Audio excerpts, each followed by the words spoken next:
C'est vrai que ça m'a frappé dans votre livre, Aurélien Bélanger, on va s'arrêter dessus. Le fait d'acheter de l'eau en bouteille en supermarché, alors qu'on dispose chez soi d'un robinet qui nous fournit de l'eau potable pour presque rien, pourrait être considéré, c'est considéré par votre personnage d'ailleurs, comme un signe de régression, un retour à la barbarie. On revient à l'époque où on allait chercher l'eau avec un seau au puits, où on attendait effectivement qu'un type vous la monte les escaliers pour vous apporter de l'eau. Aujourd'hui, on devrait juste tourner le robinet. J'aime beaucoup les signes comme ça de.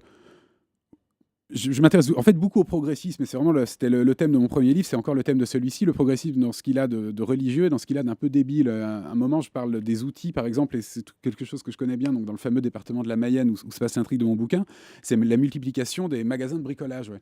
Avant, un paysan, c'était quelqu'un qui savait faire une fourche. Ouais. Aujourd'hui, un paysan, c'est quelqu'un qui sait où acheter une fourche pas chère. Ouais. Et on fabrique des outils. J'en ai découvert un récemment. Pardon pour ma mère, mais celle qui l'a acheté et qui l'utilise, une machine à arracher les chardons. Je n'ai jamais vu un tel niveau de complexité. Alors qu'un chardon, normalement, ça s'arrache avec un opinel en tournant. Et on fabrique comme ça des sortes de bulles spéculatives de la technique. Et c'est un peu ridicule. Et c'est des petits signes comme ça qui disent que peut-être qu'on est arrivé au terme du progrès technique où on n'y arrive plus.